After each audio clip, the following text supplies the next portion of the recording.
सगळ्यांना hi hello नमस्कार. Sarika lifestyle या यूट्यूब चॅनलवर मी सारिका तुमच्या सगळ्यांचं अगदी मनापासून स्वागत करते. आजच्या व्हिडिओमध्ये आपण माहिती बघणार आहोत पौर्णिमेविषयी. पौर्णिमेची माहिती, महत्त्व आणि सत्यनारायण कधी करायचा याविषयी माहिती जाणून घेण्यासाठी हा व्हिडिओ शेवटपर्यंत पूर्ण नक्की पहा. पौर्णिमा ही गुरुवारी चालू होते. 13 मार्च 2025ला सकाळी 10:35 पौर्णिमा चालू होते आणि शुक्रवारी दुपारी 2:24 ती संपते. यामुळे सत्यनारायण पूजा तुम्ही 13 मार्चला प्रदोष काळामध्ये करू शकता आणि ज्यांना शक्य नसेल त्यांनी शुक्रवारी सत्यनारायण पूजा केली तरी चालेल, कारण आपल्याला पौर्णिमेचा उपवास हा शुक्रवारीच धरायचा आहे. ही पौर्णिमा सूर्याने पाहिलेली असल्यामुळे तुम्ही शुक्रवारी सत्यनारायण पूजा करू शकता. पौर्णिमेचा उपवास हा शुक्रवारचाच आहे आणि होलिका आपल्याला सायंकाळी साजरी करायची असते. गुरुवारीच होलिका पूजन हे सायंकाळी होणार आहे आणि सत्यनारायण पूजा ही तुम्ही गुरुवारी आणि नाही जमलं तर शुक्रवारी देखील करू शकता. आता आपण बघणार आहोत पौर्णिमेचे महत्त्व. पौर्णिमा हा आपल्या धर्मातील एक अत्यंत शुभ दिवस मानला जातो. या दिवशी लोक दिवसभर उपवास करतात आणि चंद्र पाहिल्यानंतर उपवास सोडतात. पौर्णिमेच्या दिवशी माता लक्ष्मी आणि भगवान विष्णूंची पूजा केली जाते. या दिवशी केलेली पूजा शुभ फळ देणारी ठरते. भगवान विष्णू प्रति श्रद्धा व्यक्त करण्यासाठी आपण पौर्णिमेच्या दिवशी सत्यनारायण पूजा करतो. तर या दिवशी भगवान हरीची देखील पूजा आणि उपासना केली जाते.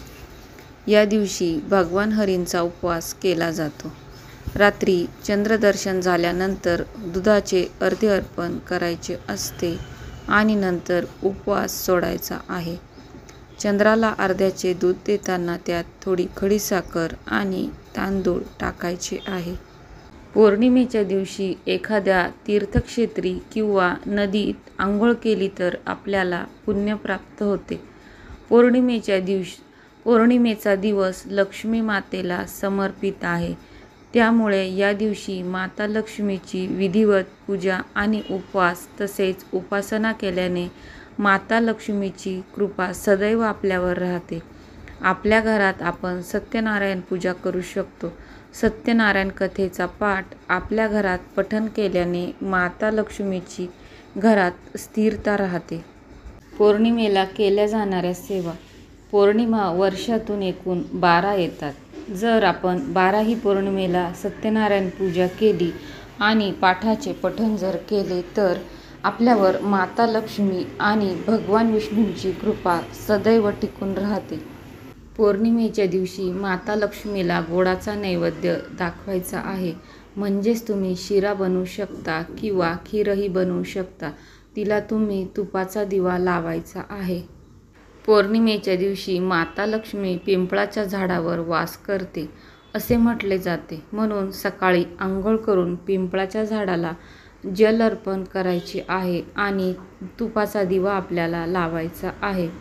मातेला हात जोडून प्रार्थना करायची आहे की आमचे सर्व संकट दूर कर व तुझी कृपा सदैव आमच्यावर राहू दे.